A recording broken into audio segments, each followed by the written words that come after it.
Serial पति ब्रह्मचारी के आने वाले एपिसोड में कहानी एक नया मोड़ लेने जा रही है।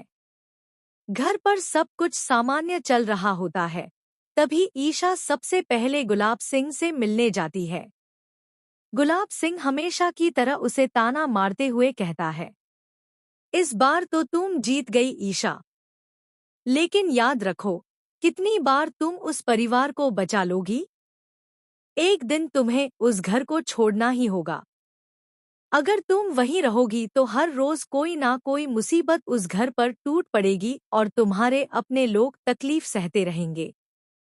गुलाब सिंह की बात सुनकर पल भर के लिए ईशा चुप हो जाती है, लेकिन उसके चेहरे पर हार का भाव नहीं दिखता। वह दृढ़ नजर से गुलाब सिंह की आंखों में देखते हुए कहती है, मैं आज तक उस परिवार पर कोई आंच नहीं आने दी और ना ही आगे आने दूंगी।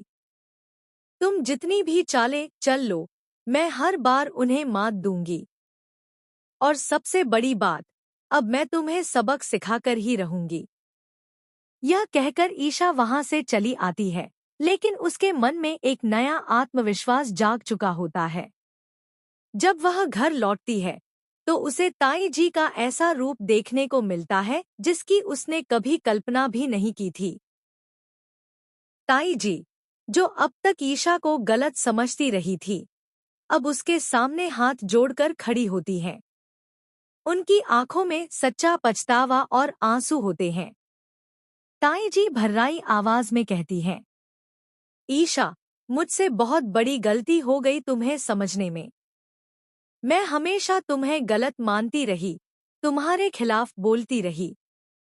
मुझे लगता था कि तुम अपने पिता जैसी हो, जिन्होंने हमेशा मेरे साथ गलत किया। लेकिन अब मुझे समझ आ गया है कि तुम बिल्कुल अलग हो। तुम में सच के लिए लड़ने की ताकत है और तुम दिल से बहुत अच्छी लड़की हो। यह सुनकर ईशा की आंखों में भी आंसू आ जाते हैं। उसके मन में वर्षों से बना हुआ दर्द जैसे अचानक मिटने लगता है। उसे एहसास होता है कि आखिरकार ताई जी ने उसे अपना लिया है। ताई जी आगे कहती हैं, तुम्हारे जैसा जीवन साथी मेरे सूरज के लिए सबसे सही है। मैं तुम्हें अपनी बहू के रूप में स्वीकार करती हूँ।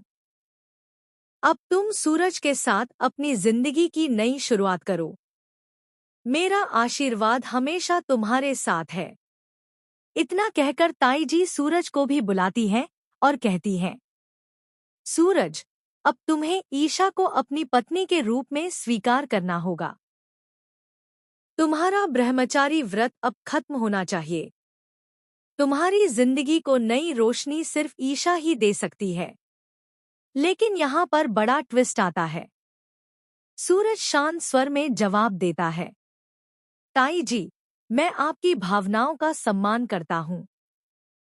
लेकिन सच्चाई ये है कि यह शादी भले ही रिश्ते में पत्नी कहलाती है, पर यह ज्यादा दिन इस घर में नहीं रहेगी। एक दिन ईशा को अपने पिता के घर जाना ही होगा। और जब वो दिन आएगा तो आप सबको बहुत दुख होगा। इसलिए बेहतर है कि आप अभी से इस सच को स्वीकार कर लें। सूरज की बात सुनकर ताई जी गहरी सोच में पड़ जाती है। उनका दिल कहता है कि ईशा को इस घर की बहू बनाकर रखना चाहिए ताकि सूरज की जिंदगी में फिर से खुशियां लौट आएं। अब सवाल यह है, क्या ताई जी का आशीर्वाद और उनकी कोशिशें ईशा और सूरज को एक कर पाएंगी? क्या ईशा अपनी सच्चाई और प्यार से सूरज का दिल जीत पाएगी? या फिर सूरज का ब्रह्मचारी व्रत और उसका अतीत दोनों को हमेशा दूर रखेगा?